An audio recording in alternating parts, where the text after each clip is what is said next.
ఒకానొకప్పుడు దూర ప్రదేశంలో 11 మంది కుమారులు ఒక కుమార్తెతో ఒక రాజు ఉండేవాడు.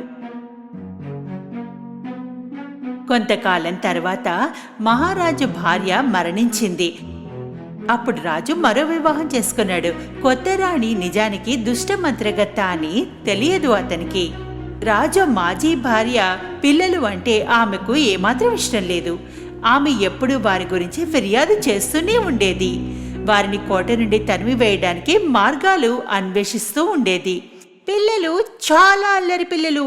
పని మనిషి ప్రతిరోజు ఏదో ఒక విషయంలో ఫిర్యాదు చేస్తూనే ఉంది. కొత్త రాణి చాలా ఫిర్యాదు చేసింది.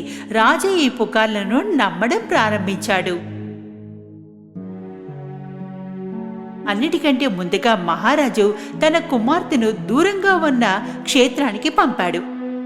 ఆమెకు 15 సంవత్సరాల వయసు వచ్చే వరకు రైతు కుటుంబంతో